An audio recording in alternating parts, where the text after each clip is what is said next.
Hello friends, ಎಲ್ಲರೂ ಹೇಗಿದ್ದೀರಾ? So ನಮ್ಮ ಲೈಫಲ್ಲಿ ಏನಾದರೂ ಒಂದು ಒಳ್ಳೆ ಇದು ದೇವ್ರು ನಮಗೆ ಕೊಡೋ ಆಶೀರ್ವಾದ ಏನಪ್ಪ ದೊಡ್ಡದು ಅಂದರೆ ನಮ್ಮ ಆರೋಗ್ಯ ಯಾವಾಗಲೂ ಕೆಡದೇ ಇರೋ ಥರ ಚೆನ್ನಾಗಿಟ್ಕೊಳ್ಳೋದಲ್ವಾ. ಸೊ ಇದು ಜಯದೇವ ಹಾಸ್ಪಿಟ್ಲು ನಮ್ಮ ಅಮ್ಮನ ಕರ್ಕೊಂಡು ಹೋಗಿದ್ದು. ಸೊ ಇವಾಗ ಇದು ಬಂದ್ಬಿಟ್ಟು ತೇರು ನಮ್ಮೂರಲ್ಲಿ. ಸೊ ಜಾತ್ರೆ ಬಸವಣ್ಣಂದು. ಸೊ ಹಂಪಿ ಹುಣ್ಣಿಮೆ ಅಂದರೆ ಹಂಪಿಲಿ ತೇರು ಎಳಿತಾರೆ. ಸೊ ಅದೇ ಹುಣ್ಣಿಮೆಗೆ ಅದೇ ಹಬ್ಬದ ದಿನ ಸೊ ನಮ್ಮೂರಲ್ಲೂ ಸಹ ಬಸವಣ್ಣನ ತೇರು ಅಂತ ಹೇಳ್ಬಿಟ್ಟು ಎಳಿತಾರೆ. ನೋಡ್ತಾ ಇದ್ದಾರೆ ಎಷ್ಟು ಜನ ಇದ್ದಾರೆ ಅಂತ, ತುಂಬ ಗ್ರ್ಯಾಂಡಾಗಿ ಮಾಡ್ತಾರೆ.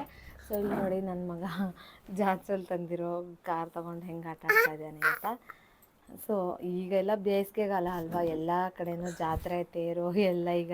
ಸೊ ಮಕ್ಕಳು ಸಮ್ಮರು ಹಬ್ಬ, ಜಾತ್ರೆ, ಮದುವೆಗಳು, ತೇರು, ಸೊ ಇವೇ ಜಾಸ್ತಿ ಇರುತ್ತೆ ಸಮ್ಮರಲ್ಲಿ. ಆ ಸೆಕೆಯಲ್ಲಿ ಒಟ್ಟಿನಲ್ಲಿ ರಾಜ್ಯದಲ್ಲಿ ಮದುವೆ, ಸೊ ಹಬ್ಬಗಳು, ಜಾತ್ರೆಗಳು ಎಲ್ಲ ಮುಗಿಸ್ಬಿಡ್ಬೇಕು. ಮಕ್ಳಿಗೂ ಒಂಥರ ಎಂಟರ್ಟೈನ್ಮೆಂಟ್ ಅಲ್ವಾ. ಸೊ ಯಾಕೋ ಬೇಸಿಗೆಗಾಲದಲ್ಲೇ ಎಲ್ಲ ಕಡೆ ಜಾತ್ರೆಗಳು ಜಾಸ್ತಿ ಇರುತ್ತೆ. ಅದು ಯಾಕಂತ ನನಗೂ ಗೊತ್ತಿಲ್ಲ. ಸೊ ಅದಕ್ಕೆ ಜಾತ್ರೆಗೆ ನಾವು ಕರ್ಜಿಕಾಯಿ ಎಲ್ಲ ಮಾಡ್ತೀವಿ. ಸೊ ಅವತ್ತಿನ ದಿನ ಮಾಡೋಕ್ಕಾಗಲಿಲ್ಲ, ಅದಕ್ಕೆ ನಾವು ನೆಕ್ಸ್ಟು ಹಬ್ಬ ಮುಗಿದ್ಮೇಲೆ ಮಾಡಿದ್ವಿ. ಸೊ ನೆಕ್ಸ್ಟ್ ಒಂದು 2 ಡೇಸ್ ಸೊ ಈಗ ನೆಕ್ಸ್ಟ್ ಪುಡಿಯೆಲ್ಲ ಕಲಸಿಟ್ಟಿದ್ದೀವಿ. ಆಮೇಲೆ ಸೊ ಟೈಮ್ ಸಿಕ್ಕಾಗ ಮಾಡಬೇಕು. ಸೊ ಇದು ನೋಡಿ ಗ್ಯಾಸ್ ಪರಿಸ್ಥಿತಿ, ಗ್ಯಾಸ್ ಖಾಲಿಯಾಗಿದೆ, ಬುಕ್ ಮಾಡಿದ್ದೀವಿ. ಸೊ ಮನೆಗಂತೂ ಹೆಂಗೂ ಡೆಲಿವರಿ ಮಾಡಿಲ್ಲ, ನಾವೇ ಹೋಗಿ ತಗೊಂಬರ್ಬೇಕು ಊರ ಕಡೆ ಎಲ್ಲ.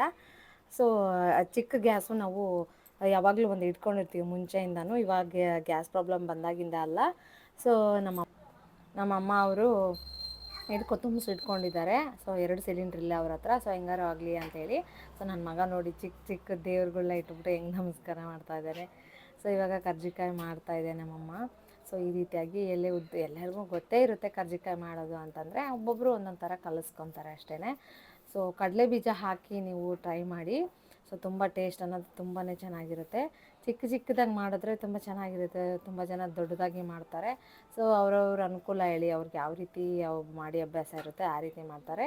ಸೊ ಕಡಲೆ ಬೀಜ ಹಂಗೆ ಕಡಲೆ ಸೇಮ್ ಕ್ವಾಂಟಿಟೀಲಿ, ಬೆಲ್ಲ ಸೇಮ್ ಕ್ವಾಂಟಿಟೀಲಿ ಹಾಕಿ ಮಾಡಿದ್ರೆ ಟೇಸ್ಟು ತುಂಬ ಚೆನ್ನಾಗಿರುತ್ತೆ. ಸೊ ಈ ರೀತಿ ಎಲೆಗೆ ಪುಡಿ ಹಾಕ್ಕೊಂಬಿಟ್ಟು ಸುತ್ತಲೂ ಸ್ವಲ್ಪ ತ್ಯಾವ ಮಾಡಿಬಿಟ್ಟು ಪ್ರೆಸ್ ಮಾಡಿದ್ರೆ ಸೈಡಲ್ಲಿ ನೀಟಾಗಿ ಎಣ್ಣೆಲಿ ಹಾಕಿದ್ರೂ ಕೂಡ ಬಿಚ್ಕೊಳ್ಳಲ್ಲ ಬಾಯಿ ಅನ್ನೋದು. ಸೊ ನೀಟಾಗಿ ಫ್ರೈ ಆಗುತ್ತೆ ಎಣ್ಣೆಲಿ. ಸೊ ಅದಕ್ಕೋಸ್ಕರ ಈ ರೀತಿ ನೀರನ್ನ ಅಪ್ಲೈ ಮಾಡಿಬಿಟ್ಟು ಈ ರೀತಿಯಾಗಿ ಒತ್ಬಿಟ್ಟು, ಸೊ ಫ್ಯಾನ್ ಕೆಳಗಡೆ ಇಟ್ಬಿಟ್ರೆ ಬೇಗ ಆರೋಗ್ಬಿಡುತ್ತೆ. ಅದು ಒಂದು ಬಟ್ಟೆಗೆ ಹಾಕಿಬಿಟ್ಟು ನೀಟಾಗಿ ಮುಚ್ಚಬೇಕು. ಸೊ ಈಗ ಅಮ್ಮ ಒಂದೊಂದೇ ಮಾಡಿಬಿಟ್ಟು ಬಟ್ಟೆಲಿ ಇಟ್ಬಿಟ್ಟು ಕ್ಲೋಸ್ ಮಾಡ್ತಾಯಿದ್ದಾರೆ. ಯಾಕಂದರೆ ಫ್ಯಾನ್ ಅಂತೂ ಇರಲೇಬೇಕಲ್ವ ಈ ಸೆಕೆಗೆ. ಸೊ ಫ್ಯಾನ್ ಗಾಳಿಗೆ ಬಿಟ್ಬಿಟ್ರೆ ಅದು ಬಿರುಕು ಬಿಟ್ಕೊಂಡ್ಬಿಡುತ್ತೆ. ಆಮೇಲೆ ಎಣ್ಣೆಲಿ ಹಾಕಿದ ತಕ್ಷಣ ಲೀಕ್ ಆಗಿಬಿಡುತ್ತೆ ಎಲ್ಲ ಪುಡಿ ಎಲ್ಲ. ಸೊ ಹಂಗಾಗಿ ಈಗ ಫ್ರೈ ಮಾಡಿಬಿಟ್ಟು ಕರ್ಜಿಕಾಯಿ ಮಾಡಾಯಿತು. ಈಗ ಚಿಕ್ಕ ಗ್ಯಾಸ್ ಮೇಲೆ ಮುದ್ದೆ ಮಾಡ್ತಾಯಿದ್ದೀವಿ. ಸೊ ತೋರಿಸ್ತಾ ಇದ್ದೀವಿ. ಸೊ ಇನ್ನೊಂದು ದಿನ ನೋಡಿ ಗ್ಯಾಸ್ ಇನ್ನೂ ಬಂದಿಲ್ಲ, ಒಂದು ವಾರ ಆದ್ರೂ. ಸೊ ಅದಕ್ಕೋಸ್ಕರ ಒಲೆಯಲ್ಲಿ ಫಸ್ಟ್ ಟೈಮ್ ಅನಿಸುತ್ತೆ ನಾನು ಮಾಡ್ತಾ ಇರೋದು. ಅಂದರೆ ಮಾಡಿದ್ದೀನಿ ಹೇಳಿ ಚಿಕ್ಕ ಹುಡುಗಿ ಇದ್ದಾಗ. ಇವಾಗ ತುಂಬ ವರ್ಷನೇ ಆಗೋಯ್ತು. ಇವಾಗ ರೀಸೆಂಟಾಗಂತೂ ಯಾವಾಗಲೂ ಮಾಡಿಲ್ಲ. ಸೊ ನೋಡಿ ಒಲೆ ಮೇಲೆ ಸುಡ್ತಾಯಿದ್ದೀವಿ ಜೋಳದ ರೊಟ್ಟಿ. ನಮ್ಮ ಅಪ್ಪ ಹೇಳ್ತಾ ಇದ್ದಾರೆ ಟೇಸ್ಟ್ ಚೆನ್ನಾಗಿರುತ್ತೆ, ಮಾಡಿರಿ ಅಂತ. ಅದಕ್ಕೆ ನಾನು ಒಂದ್ಸಲ 1-2 ಮಾಡಿ ಬಂದು ನೀವೇ ಗೊತ್ತಾಗುತ್ತೆ ಎಷ್ಟು ಕಷ್ಟ ಅಂತೇಳಿ. ಏನು ಮಾಡೋದಮ್ಮ, ಬುಕ್ ಮಾಡಿದ್ರು ಬಂದಿಲ್ಲ ಗ್ಯಾಸ್, ತರ್ತೀನಿ ಅಂತ ಹೇಳ್ಬಿಟ್ಟು ನೆಕ್ಸ್ಟ್ ಡೇನೇ ತಗೊಂಬಂದರು. ಬಟ್ ಟೇಸ್ಟ್ ಚೆನ್ನಾಗಿರುತ್ತೆ. ಬಟ್ ಈ ಬಿಸಿಲಲ್ಲಿ ಮಾಡೋಕ್ಕಾಗಲ್ಲ ಒಲೆಯಲ್ಲಿ. ಸೊ ನೋಡ್ತಾ ಇದ್ದೀರಲ್ಲ ಹಬ್ಬ, ನೀರು ಮೈಯಲ್ಲಿರೋ ನೀರೆಲ್ಲ ಎಳೆದ್ಬಿಟ್ಟು ರೊಟ್ಟಿ ಆಗೋಷ್ಟೊತ್ತಿಗೆ ಅಷ್ಟು ಕಷ್ಟ.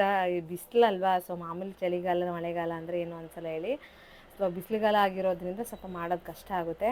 ಸೊ ಮುಂಚೆ ಎಲ್ಲ ಬರೀ ಒಲೆಯಲ್ಲೇ ಮಾಡ್ತಾಯಿದ್ರಲ್ವ, ಹೆಂಗೆ ಮಾಡ್ತಾಯಿದ್ರು ಏನೋ.